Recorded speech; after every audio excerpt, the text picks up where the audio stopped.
Howdy, folks. There are certainly zero folks watching at the moment, so therefore I'm going to keep talking until we start seeing some folks. But as you see, it is just me. So what does that mean, you say? What does that mean that you think?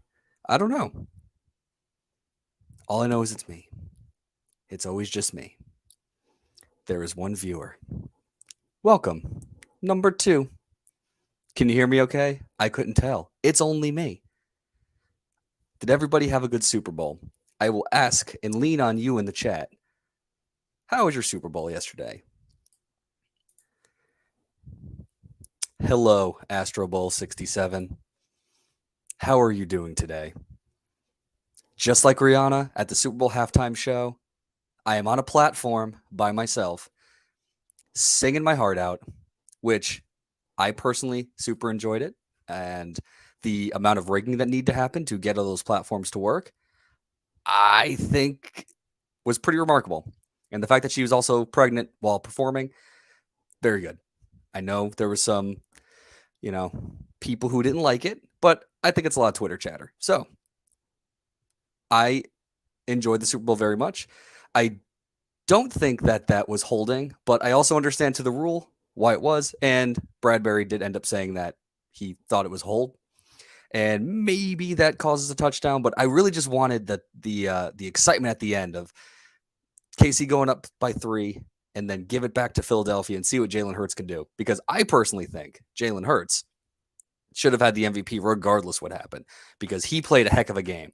Now, granted, Mahomes on the ankle injury, then making that run on that final touchdown, totally understand why he ended up getting it, because whatever they did to mitigate the pain, I always kept saying it's the Super Bowl. It's literally the last game. Do everything that you can unless it's going to cause you immense bodily harm. So figure out a way to make it work. That run was incredible. I really enjoyed that Super Bowl. There hasn't really been a Super Bowl that's been a snoozer in a while, like the Seahawks Broncos one way back, probably early 2010s was probably one I could think of. This one was fun, and I'm happy for KC. I honestly, what Juju Smith-Schuster did was very similar to what I expected MVS to do yesterday. But what I like to say is everybody was doubling up MVS because he's such a threat that Juju Smith-Schuster got all the receptions, right? It's got to be that. So shout out to Marquez Valdez-Scantling. My father-in-law said, "Oh, so he went straight from St. Pete to USF," and I told him he went from NC State back down to USF. So he's one of the players that played against and also for USF, which is a fun brotherhood of players who have done that. So that's cool. It's first Super Bowl that the kids stayed up for. So yes, it was a very exhausting day. Monday after the Super Bowl should be a national holiday, or we play it on Saturday. I don't know. I understand why you play it on Sunday, but it's rough. And it never actually starts at 6:30. That game kicked at like 6:47. So by the time you're out of there, you leave the parties or whatever, and then that's it. I'm not going to say that's it for professional football until August, like everyone is, because I see you, USFL and XFL. And even though you took my beloved Vipers away from me and put them to Orlando, I will still be watching, because any football is good football, especially if you're a wagering man. Not myself. I am not a wagering man, but there are people out there who are wagering on that. So welcome to the USF Athletics Roundup. As you see, it is just me. No Robert Steig tonight. He wasn't able to make it. So he did a lot of lovely work, as he normally does, on our Roundup talk track. So I thought it was very silly for me to not try to do this by myself and to at least talk to everybody about what USF Athletics did this past week. Because when we pitched doing these in audio or video format, I originally was like, I'm just going to go ahead and do this, read off a script. And then Steig said, I'm going to jump in and help. And that fella is very good in front of a camera. So feel free to help guide the conversation if you would. Friend of the show, William Kennedy. Fella, my friend. Fella. USF Athletics did indeed do the sports. Some better than others. So we're going to start off with the bad. So on the hardwood, men's basketball went 0-2 last week. And have rounded out. They're 10-15 currently overall, 3-9 in conference. Their 3 wins are against ECU twice, which I pitched. Can we just play ECU every game? Because that is, a good thing. And then the other one was against UCF. So the next time they have to go to Orlando, and UCF just thwacked Tulsa. So we're going to see how that's going to work out. One more loss will officially put Brian Gregory under 500 for the 6th straight season. So, you have the CBI to hang your hat on. That feels like forever and a day ago. So officially being under 500 is not good. So the last Wednesday, they lost to Memphis 99-81 at home. Every time they attempted to kind of come back, Memphis held them out. So it was just one of those games where it never really felt like it was that close. But I'm going to give props to Tyler Harris. He became the conference's new all-time leader in three-pointers with 266 between the two programs. And again, this is another great performance that he had against Memphis, just like the one in December. He's been the best shooter that I've seen USF had in years, since probably Stan Heath days. I mean, he's just a great pure shooter. There's been guys like Justin Brown who are really good at threes, David Collins who are just really good fighters in this Brian Gregory era, but Tyler Harris is just a pure shooter, and guy can shoot anywhere. And when he's on, he's on. It's just getting him to that point and making sure that you're not in such a big hole that you have these issues. Yes, I'm going to say shocking. I am indeed shocked if you look at my face. It stinks, though, because these players, like, you can see the team being well. This is a very yes, he is maybe the best since Melvin Buckley, who that is a very long time. What year? Now I'm like double. All right, Melvin Buckley, USF. How long ago was that? Was that before I was there? 2006. Wait. Yes, 2006, 2007. That was literally, that was right before before I arrived at USF. So yeah, there you go. So they lose 99-81 at home. That's just not really as close as it is. Chua again had a double-double, 13 points, 12 rebounds. He started to really come on at the end of this. Yep. And thank you, friends, for coming on. A menace to society, a Spider-Man, a Spider Menace, if you will. So Russell Chua, double-double, 13-12, and he's really come alive, and a lot of the times he's able to take over in short stints as well. It's just it's if the offense is rolling, the defense isn't, and that's kind of been the problem. There's no consistency. They play a good half, they have a bad half, and we're gonna get that in a second with the loss to Cincinnati, 84-65 on Saturday. So after the first half, Cincinnati, USF was up on Cincinnati, 48. Sorry. Let me pull up the right thing. See, this is the thing when it's just me. I normally riff on the next part.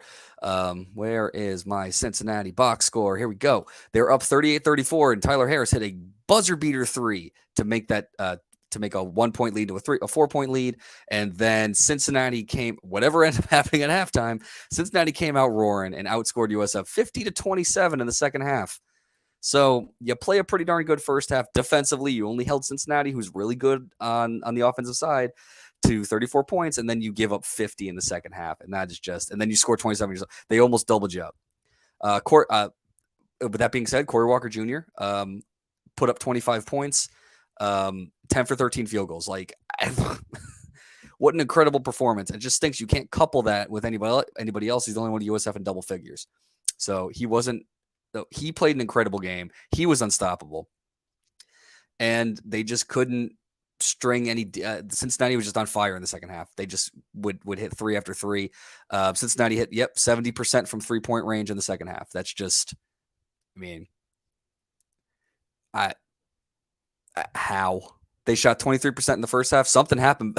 And again, once these guys are on, they're on. You can't really do too much about it. USF, yes, so 70%. That's it. Like, I couldn't be.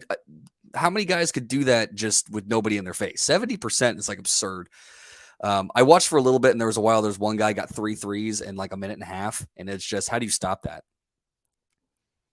And this is the big thing that will be a theme for the hardwood this week. It's just stringing a whole game together. It just seems like every sport. I know that's probably, you could say that to a lot of teams who aren't, elite. Well, you stop that by playing press coverage and playing a little harder on and anticipating that. So whatever ended up happening, They just had a lot of open looks and good ball movement. Cincinnati's a good team, historically a good team. They're going to be competitive in the Big 12 most likely. So it's just sometimes you can't stop a guy who's on fire. And when guys are hitting it, it's like NBA Jam. Once you get on fire, you start dunking on guys with flames. But I mean, what you can do for yourself in a situation like this is hit your own buckets. They were 1 for 9 in the second half, 26%. 11%, 26% overall. But they were able to do 3 for 6 in the first half, 50%. So they didn't take as many shots from beyond the arc, but they were able to hit them. A lot of that was Corey Walker Jr. And then 41% from the field and 75% free throws. We've been talking like 75% and up. If they can get that free throw percentage in that kind of Goldilocks area, that's incredible. So they're doing that now. It's just on the defensive side, they haven't been able to stop the other team. Now, again, Memphis and Cincinnati are top of the conference for a reason. I'm not going to go ahead and say, hey, you better win these games, but Memphis at home, especially since you had them on the ropes the first time you played, you expected to have a little bit of a better result. But 99 to 81, almost giving up 100 is just, that's hard. That's rough against a conference foe. And then at Cincinnati, just you had the lead and then you couldn't contain them.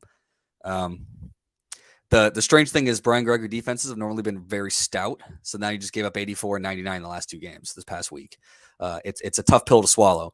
And it stinks again because you have guys who can score and different players have contributed. You're just never consistently able to get that. Even like a Doc Mortar played 12 minutes and got 6 points in those 12 minutes. 2 for 4 for beyond the arc. Like he's a guy who hasn't played that much this season, but when he has, he's looked pretty good. We do have a Mark Kalea sighting though. He did play a minute and he missed his only shot, but we always stand for Mark Kalea. If you have any questions about men's basketball, let me know. Stieg wanted to start a bit of a dialogue. That 25 points from Corey Walker was a career high. And the one thing that I did miss, now that I'm looking at these notes, Keyshawn Bryant and Rush Chua did miss the game against Cincinnati due to injuries. So that is one contributing factor. You're able to you lose 2 of your best players or 2 contributors, and that's going to cause issues. Next up, they play Tulsa on Wednesday, and then have Tulane at home on Saturday. Tulsa is currently at the bottom of the conference. They just got boat raced by UCF. That's a game you feel like you have to win if you're Brian Gregory. You have to get this team ready to go and have a very nice, solid game front to back and win in convincing fashion in my head. But again, here we are optimistic. We don't talk about coaches' futures. But in the chat, how do you feel about Brian Gregory's future here at USF past 2023? I'll leave that to the chat, and I'll get back to you after we talk women's basketball. I agree. I think it's one of those things where it's about that time. And again, I'm not sure specifics or anything, what financial situation is, but it's probably about you've had 3 complete roster transformations in this tenure, and it's hard to watch. And we'll always have Brian Gregory with Pippa. I'll never forget that. I mean, so one's a head coach and one was a coordinator, so you can easily kind of determine who do you think is worse. I still think Sterling Gilbert took a Ferrari and made it a Ford Focus, because when you have guys like Quentin Flowers after the fact saying like, yeah, we just did what we wanted in that UCF game. It's like, okay, well, here's where you think. And he drove off, Chris Oladokin, who is now a Super Bowl champion as well. Congrats to him for Kansas City. I would say that's worse, but it's hard to say as a head coach. At some point, it's your team, and you can't say your coordinators or whatever are doing that. Yep. I will try to find that photo because back, pre-COVID, we used to do these live recordings at the patio, and we had some pretty fun guests there. We got Jose out there one day, and we had Brian Gregory out there, and he had Pippa, and Pippa fits in his beautiful harness, and he agreed to put on the hip Pippa harness, and it was a great sight to see. Yeah, I'm still gonna go. Man, I'm still. It's one thing. At least BG got to a CBI championship. That's one thing that you can hang your hat on. You can say that's hardware that was received during that time period. Strong. I don't know. I know. Like at the time when we've talked about this, seemed like home run on paper. How many times do you see a home run on paper and it just doesn't pan out? But I'm still willing to go that route because at least you got something. But yes, it feels like forever and a day ago. Like I don't. So somebody asked me, it's like, hey, do you remember this thing that happened in 2016? I'm like, no. And like you add the other things, like 2016, that's when USF was really good. Like that's a very long time ago at this point. Mostly joking, but everything pre-pandemic is like a whole different set of like I got to unpack that box and remember what it was like prior to 2020. But yes, and yeah, here's another marker, and I just keep doing this, and thank you guys for giving me content to talk about. That's not me just reading off a spreadsheet. The CBI championship was when Beef O'Brady's was still on campus, which it is not currently there. Um, one of my best friends in the world, Jake, was on campus on Friday, and he came. It's now a Chick-fil-A, and he was like, "I remember we used to watch games in here. Not anymore." It's just very strange, and that's also a marker on how long it's been. I do not. Oh my goodness. That is not good. That is not good. Let's keep me apprised of that information, and I am willing to shut this down to take a more closer look on that. But that is not good. For now, we'll move on to women's basketball, but keep me abreast of that situation. I just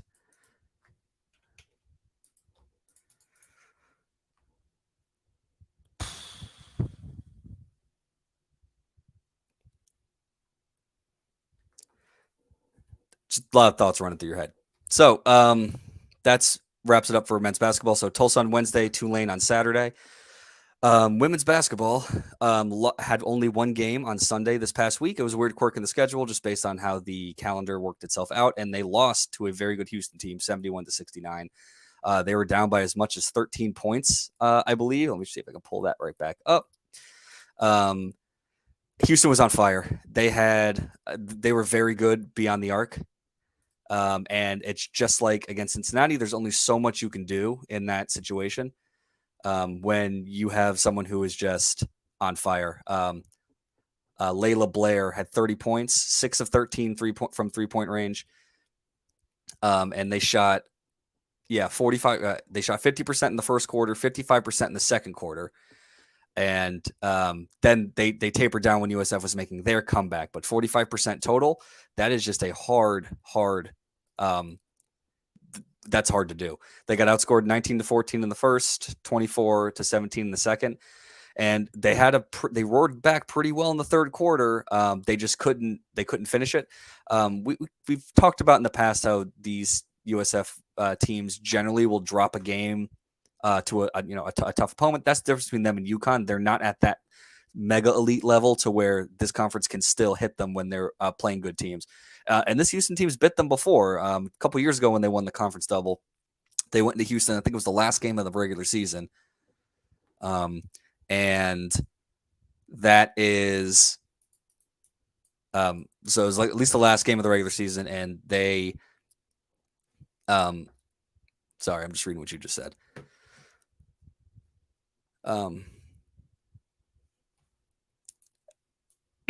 But then they end up still winning the regular season and conference titles. So all the goals are still out in front of you.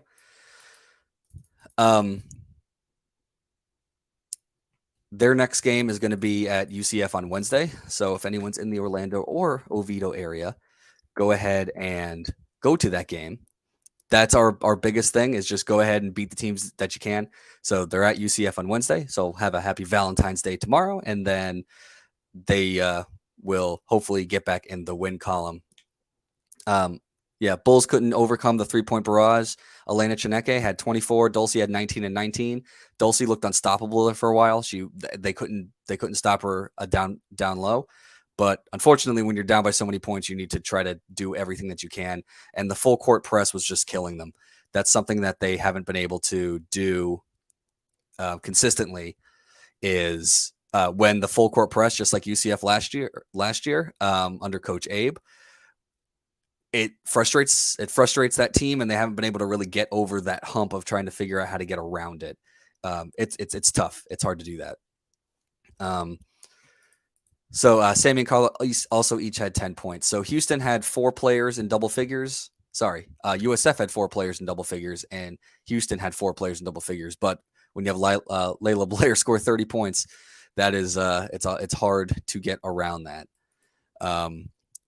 So 71-69. And Houston's a very good defensive team. So actually scoring 69 is a lot for them to give up. But when they're hitting 3-pointers like that, their team I would look out. They're number 2 seed currently in the standings. Their team I would look out in the tournament because you're likely to get them in the final. So shout out to Houston, a really great team. They played really, really well. So that USF is now 22-5 and 11-1, and that was their first unranked loss. So, and their first loss at home all season. So hopefully they can rebound against UCF. If we have any more questions about basketball, otherwise I will move on to the tennis sports. They lost. They did a trip to New York. They had lost to Cornell, who is now undefeated. And again, Ivy League schools are very good. They won the doubles point. Alvin Todorico won the lone singles match for USF. But they ended up losing the rest of the courts. Game against Columbia actually got canceled. So whether or not they came home early or were able to hang out in New York, who knows? But that game did get canceled. Next up, they play against VCU on February 23rd, which is about 10 days off at this point. So they have some time to kind of figure out what else to do. And again, men's tennis, you don't really worry too much about until you start getting into conference play. And even then, a lot of things can work out differently. Seeing Alvin do very well, who's still ranked, is good to see because even if the team doesn't end up making an NCAA tournament, he can make it himself, or doubles teams can make it as well. Women's tennis, they are 2-2 currently. They won at FAU 4-3. They Bulls lost third game of doubles point to go down 0-1. But then Grace Schumacher, Sierra Berry, Laura Pelissier, and Salona Walsh all got wins, which is good. And then the second game, they lost to Florida Gulf Coast 4-2. They conceded doubles point, and then Sierra Berry won again. She is undefeated on the season currently. She was the super phenom freshman last year who is carrying it over to this season. When you were undefeated at this point, it's very good to see. Salona Walsh were also won her match against FGCU.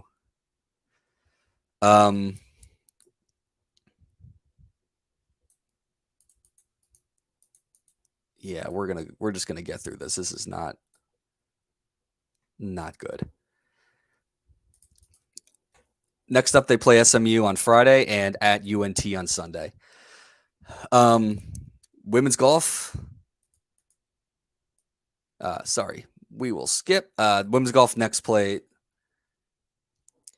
No, thank you. I appreciate that. I generally like to see these things happen. Just we'll get through this. I'll talk a little bit at the end, and then we'll wrap it up. Okay, yeah, women's golf. Then next up, they play in the show in Las Vegas next Monday and Tuesday. That's exciting. Little Vegas trip in February. So I've never been to Vegas. I've always wanted to go to Vegas. Me and my buddies have always planned on it, and we all kind of want to do a dual kind of bachelor. We're all married now, but the pandemic kind of messed things up with how that worked. So I didn't actually get a bachelor's party. So one of these days, I would like to go to Vegas and just hang out. And our friend Colin Sherman, of course, always has the plug in Vegas. Always knows the best places to go. So one of these days I will. But it's really cool you get to do a tournament in Vegas. Men's golf team finished 6th out of 14 teams this past weekend. And we have a photo bomb from the cat. This is Sunshine, everybody. Say hi to Sunny. 3 Bulls finished in the top 15. Sam Nicholson, Jake Peacock, and Shubham Jaglin. I'm going to try to get a better read on that. They Sam finished even par, and Jake and Shabam were both over. So tough course it looks like. Ahead of USF was Florida. Florida's B squad, it looks like, according to Steeg's notes. That's interesting. And I also know that sometimes that's how these work out. Georgia Southern, Liberty, and UNF, they're all ranked. So they all finished above. And behind USF was Penn State, FGCU, Stetson, West Virginia, FAU, and North Texas. So next up, they're also they go to Lake Las Vegas Intercollegiate, February 27th through March 1st. So at the end of the month, they also get to go, which is, yes, dude. I don't have enough money for that. So yes, I will definitely make sure I do not spend more than a weekend in Vegas. I've heard going during like the NCAA tournament's a fun time. I'm not sure I'll ever be able to do that, but I definitely want to go see the shows, do all the fun Vegas-y type things. So this week, which is exciting, the start of softball season. I've personally been a huge fan of baseball and softball. I always loved doing baseball cards, scorecards growing up, and I still love doing them now. So softball started this past weekend, and they went 2-3. And again, if you're unfamiliar with how softball runs, a lot of these early year tournaments, you're playing a bunch of games in a small amount of time. Luckily, because Florida's destination in the middle of winter, a lot of them are hosted here or in Clearwater or around the state. So it's really nice to be able to be at home for a good chunk of the season before going on the road, generally in conference play. So the opening night, they won against Michigan, 2-1 in 8 innings it's always great to get extra softball when you're in the first game of the year, and they won on a really bang play at the plate. So that was very exciting to see. They also beat St. Joseph's 4-0 on Saturday. Highlights were Peyton Dixon, redshirt freshman, was the starting pitcher, and a really hard shoes to fill with Georgina Korick graduating. But she came out dealing. The team pitched fairly well over the course of the season, or over the course of the first few games. But let's see, in her first start, so her first 2 games, she had 13 total innings pitched, only gave up 5 hits and 1 run, and had 10 Ks versus Michigan and St. Joseph's, which St. Joseph was a complete game win. Michigan ended up going to extras, so she didn't actually get the win there. But starting off with those 2 wins are good. The teams from Boston are what hurt them the most. Defense seems sound so far in the first few games, and the infield has some good chemistry. There was a lot of good ground balls that were picked off, which is always good. I mean, it's hard in softball. But their losses were against Boston College, 4-2, Boston University, 8-0, and then a second game against Boston College, 5-4 in 9 innings. They blew leads in both Boston College games. So 2-1 in the 7th in game 1, bases loaded 2 times in game 2. So they weren't able to cash in all the way and get those wins. So against BU, bad call that would have ended the inning went on to put 5 in the 4th. So, sometimes you don't get that call that you expect, and then the floodgates get opened. So there was a game against Illinois State that was also canceled over the weekend. So softball starts their weekend out 2-3. Still very excited, very looking forward to seeing how they do and seeing what the pitching staff ends up being. They leaned on Korick a lot, who led the nation in innings pitched. I imagine they're going to spread that out. Coach Ken's going to spread that out a little bit, but it's good to see that the 2 games Peyton Dixon pitched in, or started rather, were fairly solid. She did pitch in the game against Boston College, the 5-4 loss. Next up is the TaxAct Clearwater Invitational, Friday through Sunday. So if you like going to Clearwater, that's a nice little tournament, nice little venue. You can head out there. It's going to be Duke, Texas A&M, Virginia Tech, and Mississippi State are all potential players. And again, like you start loading these games up fairly early, and everyone's kind of they're trying to sort through what their lineups are going to be. They're going to try to sort through what their pitching staffs are going to be. So sometimes you get weird games. So Michigan could end up being a very solid team that goes to the College World Series, and you can say you got to win over them. But they're always a team that ends up kind of being in these tournaments with USF. So it's always nice to see. So baseball starts this week against number 13 Maryland. So all of you huge baseball fans, we are looking very much excited to it. Our friends over at It's Bruin at McEwen have a really nice podcast that talk exclusively about baseball and bring on some of the players and staff as well to discuss it. I fully recommend watching them because they're very good. We had him on sometime last season. I'm sure we'll bring him on again, but we're very much looking forward to baseball. The exciting thing about baseball is, you have some of your staff that ends up leaving or getting drafted, and then because you're in the state of Florida and because you have Billy Moles, excellent pitching coach, excellent with pitchers, you can generally reload fairly easily. So hopefully they can improve on last season and do a little bit better in conference play. And we all had high hopes 2 years ago or last season after the super regional 2 years ago, but hopefully we'll get back there. And as they say, hashtag Bullmaha, make it to Omaha, which we do have friends in Omaha. So if that ever happens, we are going to the College World Series. And by we, I mean myself. I don't know if anybody else will, but I definitely will. So we're excited about baseball. We're going to wrap up here at track and field. Yeah, we're at 30 minutes. 30 minutes for one person. That's not too bad. I didn't even have to have a sip of water. Any questions so far? Baseball, softball, golf, tennis, basketball. So many sports. I just feel like it's just like I wish I want to get like just, it's because we're doing it the way that we do. I can't just be like, and sports and just like, confetti everywhere. I need someone to teach me that. So like Heath or Alex Rigsby, I need y'all to help me do like the fun stuff. Just like sports, I don't know, explosions and all that stuff. So track and field. We're going to keep talking about these program records that Eric Jenkins' team keeps pulling out because it's actually getting we're gonna have a bigger piece on this. It's very, when it comes to the indoor, the outdoor, the fields, the track and field stuff, not the cross country stuff. He has flipped this program into a real competitor. So there were 3 program records just casually made over the past weekend. Kobe Babin, the pole vaulter, finished 4th in his competition, but got a school record 5.38, which is 17 feet, just very high. That's just very high up. So in lighting, you generally want anywhere between 20 and 25 feet of throw distance. I'm not going to get into the science of that, but that's generally where you want. So 17 feet, me imagining like the top of the grid where we'll hang lights. That's how much you pole vaulted. Romain Beckford, who is now undefeated on the season still, he broke his own record. He broke 3 weeks ago with a 2.22 meter. That's 7'3.25, and the men's high jump. So yeah, he had a record that he broke by 0.2 meters or 0.1 meters, which is just incredible. I mean, he is all-American watch at this point, all AAC watch. He's undefeated in the high jump. He just cannot lose.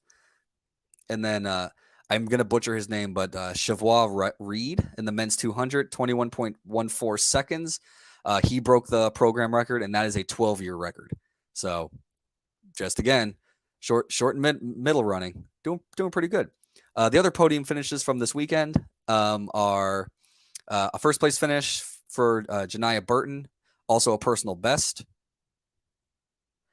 tied for 5th all time in the program. 24.13 in the women's 200 meter, and the men's high jump.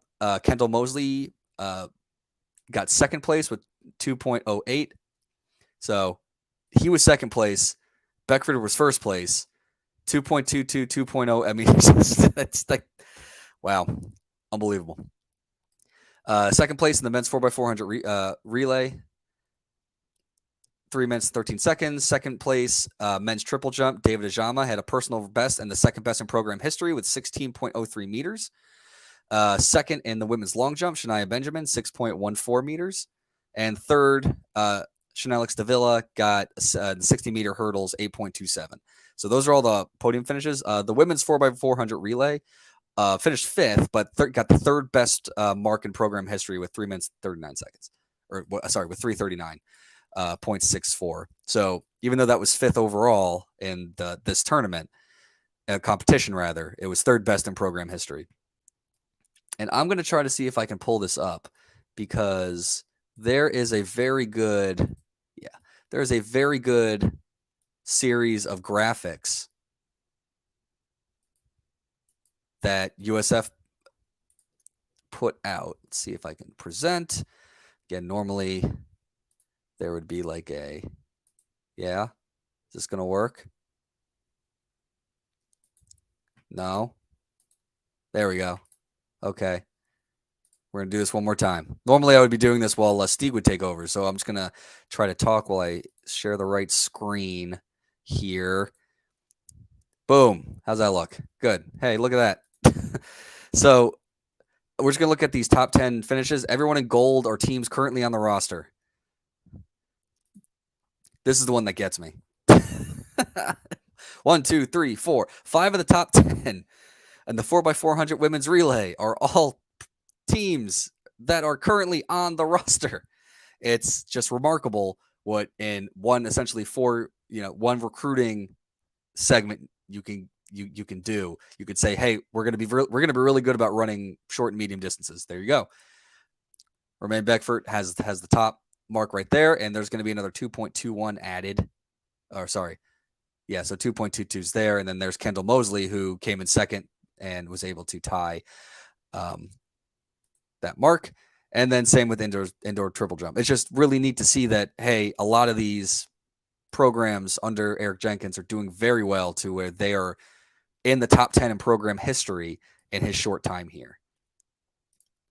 Also, kudos track and field. I'm not sure if you guys do it outside of just watching Twitter. What the admins put up. It is very hard to track some of these tournament kind of box scores, if you will. Sometimes you can sort by school to an extent, but sometimes you got to look at heats versus final and see how people did over the course of the weekend. That is just a very tough thing to do. So sometimes it's us like just looking through scorecards, trying to understand what's going on, and then knowing what the program records are, the conference records are, and being able to flip graphics like that. That's the kind of stuff I really support and I'm really interested in because they do a really good job with that. It's really hard just to kind of look it up. Basketball, football, those other sports, you can generally have a better understanding or recollection of where those programs are. And track, it's a lot harder. So that was their last indoor meet of the season. So up next is on September 4th, this upcoming Sunday, February 18th, it's the Tampa Track Classic. So that's going to be their first outdoor meet. So we look forward to seeing what they do in that sense. So yeah, we have a lot of sports coming up. I, talked 37 minutes by myself about this week of USF athletics, and 6 of you decided to stick around. 5 of you decided to stick around. Somebody just left. That's funny. I know. So we're going to get an update here in a second. I'm just going to first talk about my fella and Bella. My fella of the week is Romaine Beckford. He just doesn't miss. He is undefeated all season in the high jump, and I don't see that stopping based on where the second place finishers are. So hoping the best for him. My Bella's softball pitcher, Peyton Dixon. First career start. It's really hard to do. It's really hard to replace or fill Georgina Korik's shoes, one of the best softball pitchers in the country last year. And I mean, of all time, you could say it. One of the best USF athletes for sure, but she came in, started 2 games, 13 total innings pitched, 5 hits, 1 run, 10 Ks, and that was versus Michigan, and then got a complete game win against St. Joseph's. So if she can keep that up, that's going to be a very good season. It's always been hard to kind of find that second or third pitcher behind Cork the past few years. So being able to have someone who can come in and reliably pitch, it's going to be about the offense. They just need to score more runs, and that was even hard to come by last year, but. We're looking forward to seeing that. I will also say Steeg's fella and Bella. His fella of the week was Tyler Harris for becoming the all-time leader in threes, and Romaine Beckford for breaking his own record again.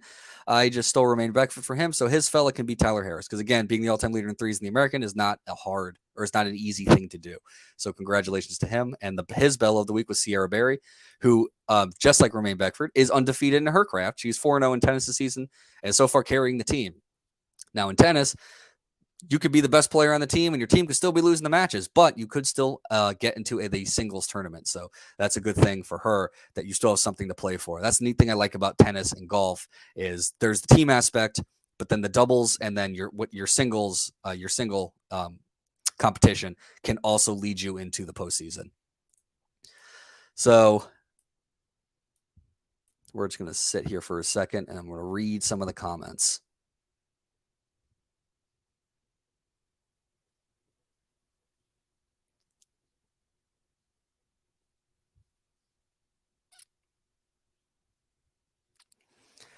So it's brought to my attention that there has been a shooting on the Michigan State campus, and that there are injuries and deaths reported. I won't get into it on the stream, but it's just 2 locations. It's just this always has a special it's hard to see this happen on campus. It's hard to see these types of shootings happen anywhere, but especially in a place of learning, especially where people live and work. Living and working on a campus, it's just it. I can't imagine having to go through something like this. So my heart goes out to them.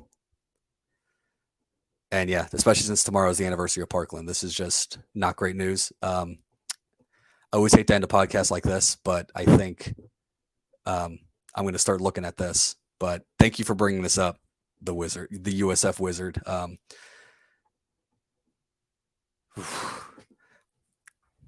My heart goes out to them, but I have just a lot of thoughts on the matter. But for now, thanks for listening. Thanks for watching. For this super solo Valentine's episode of the USF Roundup. Hopefully we'll be back in a normal schedule next week, and have a great week, everybody. And again, heart goes out to Michigan State. I hope this can get resolved quickly. But for now, thanks for joining. See ya. Oh, he said wait. USF news. Uh-oh. Don't leave me hanging. USF news. What do we got?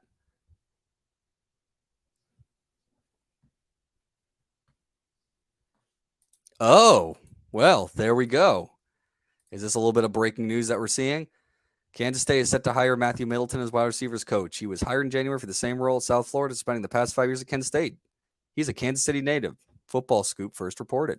Well, I'm going to let the fellas on the Bluminati podcast talk more about that, but that is good to know. So it might be that USF is looking for another wide receivers coach, as Matthew Middleton, according to Football Scoop, may be heading to Manhattan, Kansas, the Big 12 champs, if you will. Go Cats. Thank you for that information. We will move on, and we will see you next week. See ya.